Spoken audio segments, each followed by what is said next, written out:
friends from Greenlight Promise. We Hi. have Jason and Ross visiting us.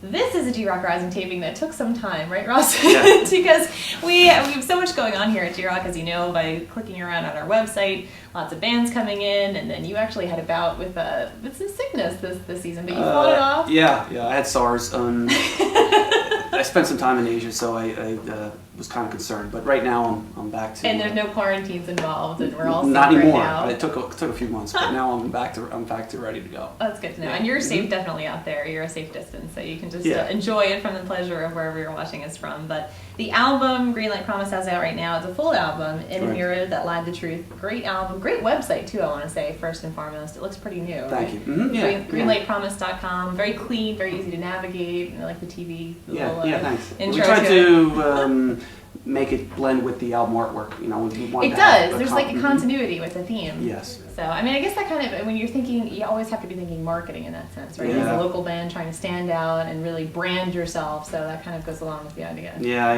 agree. We didn't think about it at first, but then it was like, yeah, maybe we should spend some time and money and make sure we do this the right way. Since you're putting the time in, I think a lot of people that we've had in, a lot of artists, fans for G-Rock Rising, they do their day job. They have to make the money, so it's such a balance and it's such a time-consuming effort. But then you realize if you don't even need to cut corners if you think about it the right way. So you plug it out that way, and it winds up being a better thing overall. Yeah, it's a big investment. It is. Emotionally, time, emotion, and monetarily as well. Yeah, sure. Absolutely. So for people who aren't familiar with Greenlight Promise, something that stood out to me when I looked at the band bio that you can find at the website greenlightpromise.com. I love the fact that you own up to the fact that nobody wants to be pigeonholed, the idea of trying to find those words to describe your sound as a band. It makes everyone cringe. It makes people who are trying to describe your sound cringe. It makes the band definitely cringe because you work so hard to stand out. So the idea that you lay it out there and decide that it's rock that's a little alternative. Yeah. Was that a long time coming to that realization of just kind of thinking of a way to kind of brand yourself that way? Well, the best thing we did was we actually had someone else write our bio piece for us, and so they looked at it from an outside perspective, which was good. Mm-hmm. You know, because when you do it yourself, you kind of put a lot of yourself into what you're writing, so it's better to let someone on the outside just take that. And we really agreed with what they ended up. Right. They ended up with. It came out well. I don't mind comparing ourselves to other bands, right. Because if you want to pigeonhole them, that's fine. But I don't like to put us in a genre because then you pigeonhole yourself. So if we say we sound like or the bands we're influenced by, right. That's a little bit more information for a listener than just saying, hey, we're alternative, because that right now it's that such could be a broad that could thing. Be electronica, that could be a lot of different things. Absolutely. You hit on something there, Ross, that I think is kind of interesting, because I know that I constantly struggle when we have bands in here at G-Rock Rising, the distinction between saying you sound like a band and sound like a sound, and it is more acceptable, and that's, I think, the common ground that you can find then. So yeah. We don't even need to make you sound like a band right now, because people will be hearing you just a moment. Greenlight Promise will be performing for us, so we'll leave that open to interpretation today too.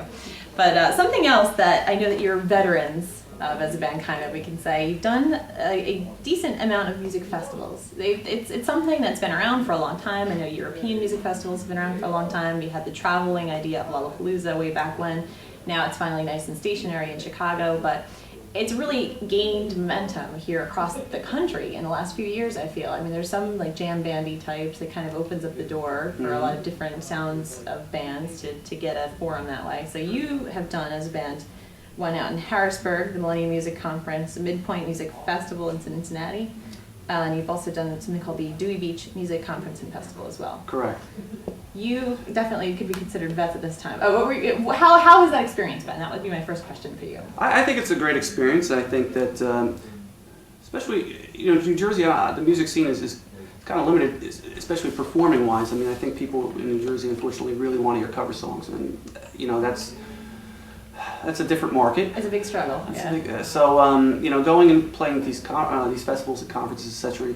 Usually, the people who are there want to hear original music, and you get exposed. You can expose yourselves to a wider audience of people who are there for the art or hearing new tunes. That's what their purpose is in going to these things. So that you're going to convince more people who have an open mind that you're worthy of their $5 than it is to convince somebody who's really would rather hear some other artist's song that they've heard 100 times and sing with their friends. So I like to travel. I think it's good for the band. We get along well, and driving across the country is always kind of cool.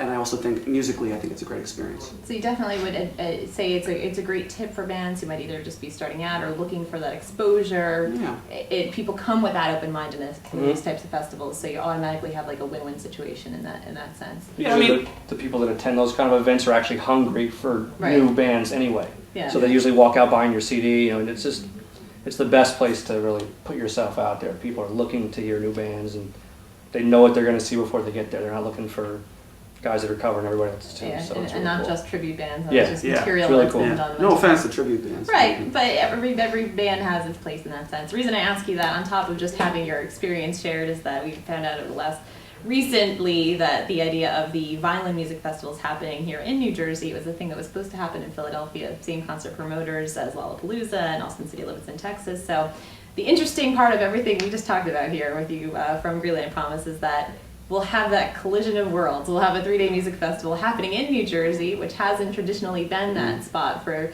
that type of 3-day music experience. So what do you both think, being musicians based in New Jersey right now who've gone around the country and seen the way these things operate, these festivals, you think that there's a good chance for, I don't want to say success, but how do you think it's going to work out just from the music aspect of things, the music scene aspect? The music would probably end up being, well, it's really up to the fans Right. to decide whether it's going to be a success or not. Yeah. You know, if they go in there and trash the place for 3 days straight, or, you know, as long as everybody enjoys the music, has a good time, and everybody walks out alive, that's Right. usually a sign of a successful 3-day music festival. You have to set the bar relatively realistic that way. I wonder though, you know, not to be Captain Buzzkill, but you know, Vineland is not really a center population, and you know, I don't know if it's the right spot. You know, Right. I mean, we'd love to be invited. We'd love to play in front of 10 people, Right. but I wonder how, you know, the Cumberland County.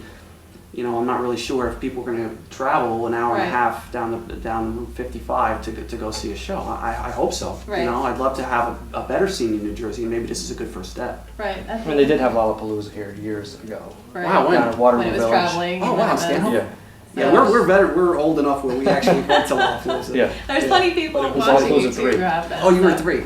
I was at 4 actually. But I loved 4. I thought it was great. It was a great show. Sonic Youth and Jesus Lizard. It was a good show. So maybe all of that, those great inspirational shows are what kind of helped fuel your love for, Oh, man, well, obviously definitely. for what you're doing, but then also for the idea of going and seeking out these new types of venues. I agree, 100%. Yeah. Great. Well, we can talk all day with the guys from Greenlight Promise, but I want to make sure we give you the time to play. Sweet. So the website is greenlightpromise.com. The album that you can get through there is A Mirror That Lied the Truth. And this has been another edition of G-Rock Rising. Well, thanks, Erin.